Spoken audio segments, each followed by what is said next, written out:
What you have here is a community left on their own to try and find justice. There's no political figures supporting them. There's no politicians, there's no groups, there's no organisation.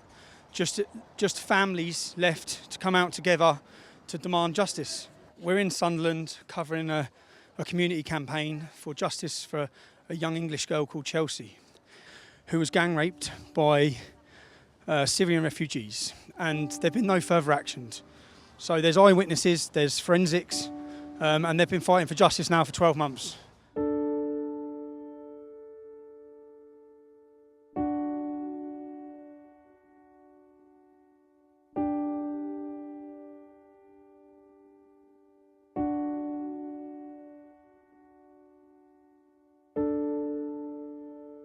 She's leading this walk. It must be a very difficult situation for her, and from what I understand, she's suffering from panic attacks. She's suffering from everything, and this has been left to her community now. That's what this is. This is a local, close-knit English community trying to find justice for one of their people left on their own.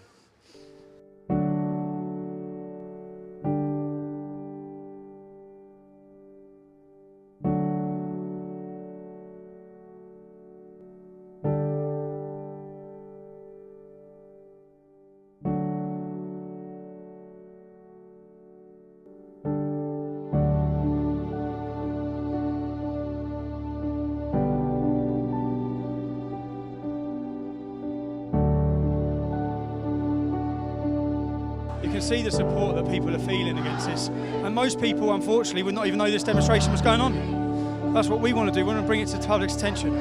Make sure everyone in the UK knows what's happening on their streets.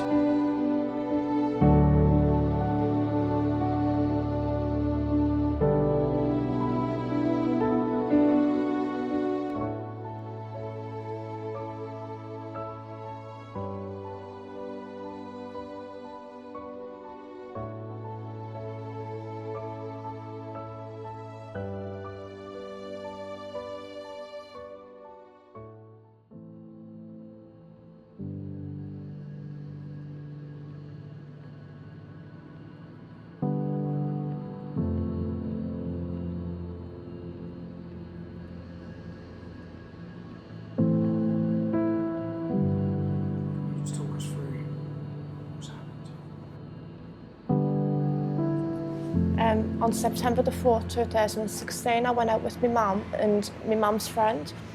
I had like 3 drinks, and that's all I could remember until I woke up. I just woke up in a room. I turned around, I was lying on the floor with just knickers on, that's all I had on. I turned around and there was a man in the room with boxer shorts on.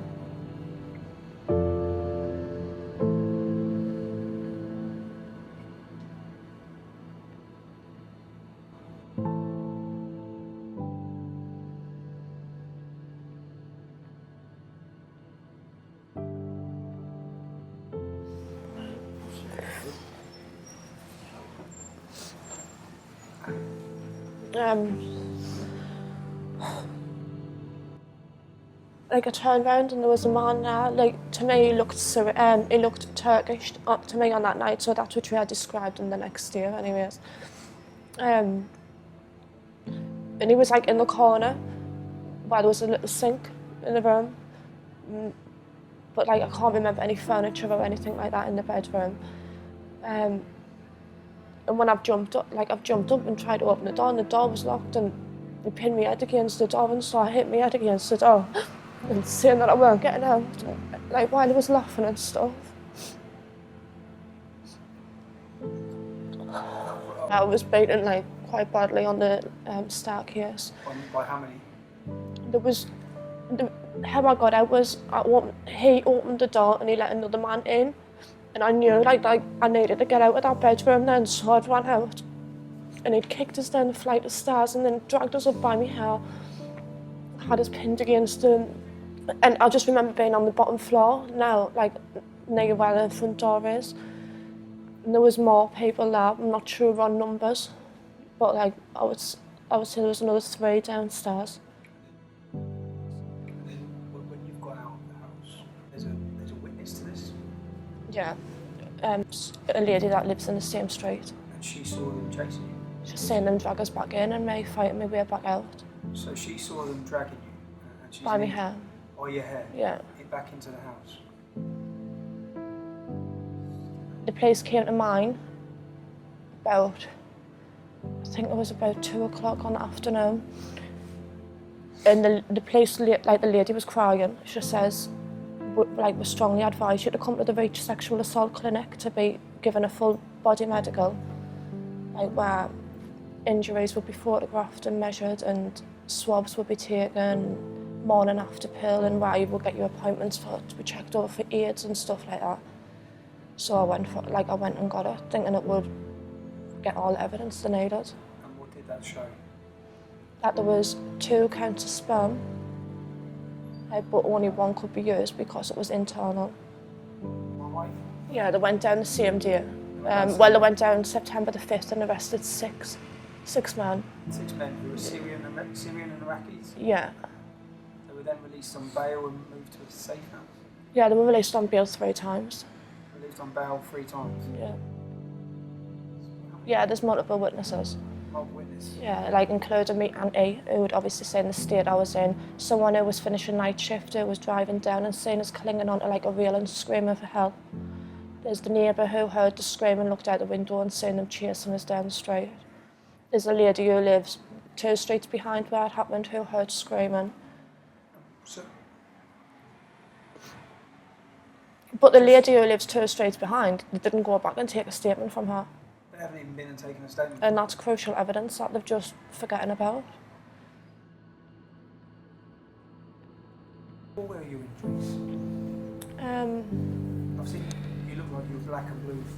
I had bruises like all around my groins. All around your groins? Like they were like horrible. I had whip marks across the back of my legs. I had whip marks across the back of my legs. All the back, like all my arms here, like were just black. And probably off while I grabbed hold of my arms. I went bald on my head, like bald patches on my head. Handprints around my neck. Footprint on my back. And these men are facing nothing? Nothing. There's been no repercussions to these men? Your brother's currently sat in prison? You have a brother who's in prison because he went to the house? Yeah. He went to the house where these men lived and he's now in prison? Yeah.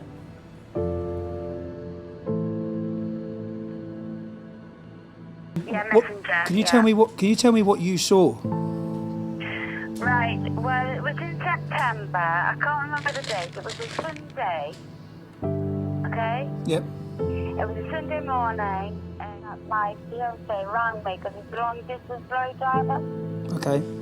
As I was on the phone to him, I said, I can hear you screaming. Did you hear what she was screaming? I just heard screaming, but I couldn't see where it was coming from. And I lifted the blinds up, and I saw Chelsey. We were putting her back into the house, and there's no way she would have gone back into the house. And then she came out to the house, and she ran out of the house, and she fell in the road. And then she got up, and then she was screaming, running down the street. And she had no shoes on, she just had this shirt on. They've never found her dress or shoes or anything, apparently. And she was going down to our auntie's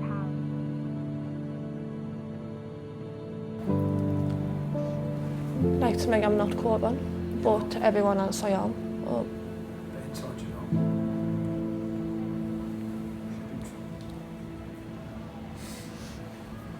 I feel like because since I've spoke about what happened to me and other girls are coming forward that I cannot let them win now. Like, and I have to just keep fighting and fighting it.